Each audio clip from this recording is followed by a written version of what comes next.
Move on to housing affordability. If you're serious about addressing this, isn't it about time negative gearing and the more than $13 billion of tax deductions it creates was scrapped once and for all?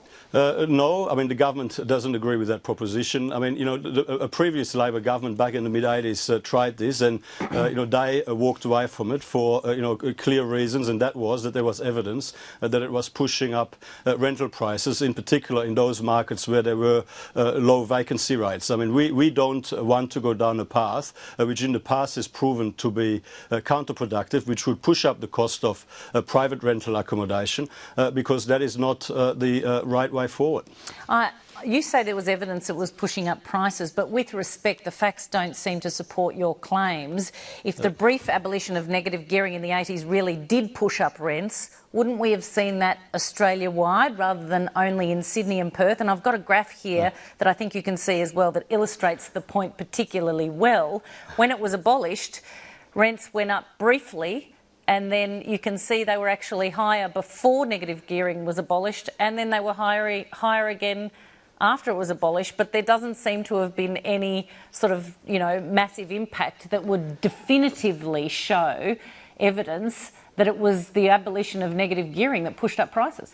So why do you believe then that the Labor Party, after a very short period, scrapped the removal of negative gearing? Because 1.3 million people or thereabouts, voters, use negative gearing, and the reality is that it's a very difficult ask for any government to ignore those votes. Well, the problem with this graph is it doesn't show the forward trajectory, and that is, I mean, of course, I mean, what the government in the mid-80s would have been very conscious of was the forward trajectory in terms of rental affordability in particular. And yes, of course, you know, the impact of policy change is different in different markets depending on where you are in the cycle. But the important point here is, I mean, there is actually no such thing as negative gearing as such in our tax laws. I mean, negative gearing is a colloquial description of a very basic proposition, and that is that you're able to deduct the expenses incurred in generating an assessable income. And of course, I mean, that is a very basic principle that runs right through our tax laws. And I mean, the other important point is that contrary to the perception that some people try to create, that overwhelmingly low and middle income earners are actually taking advantage of this opportunity. Nearly 900,000 out of 1.3 million Australian taxpayers who take advantage of negative gearing actually earn less than $80,000 a year. About 500,000 of them. Can I just interrupt you because we're running out of time? But you would know that actually that's taxable income.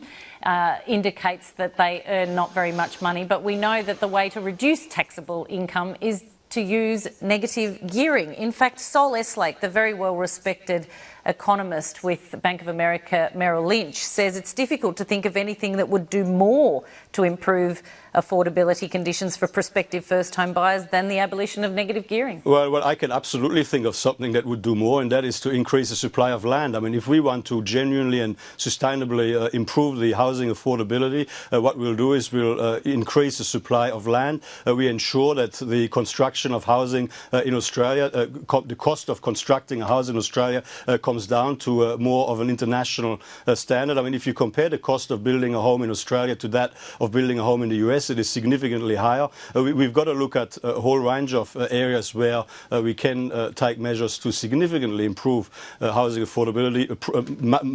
The principal one among them to increase the supply of land. How do you explain the fact that Australian rental vacancy rates are lower than in other countries where they don't have negative gearing? For instance, in the US, where negative gearing has been generally unavailable since 1986, the rental vacancy rate has never been lower than 7%, whereas in Australia, which has had negative gearing since the early 1900s, the rental vacancy rate has never been higher than 5%. Well, I mean, if you've got low vacancy rates, then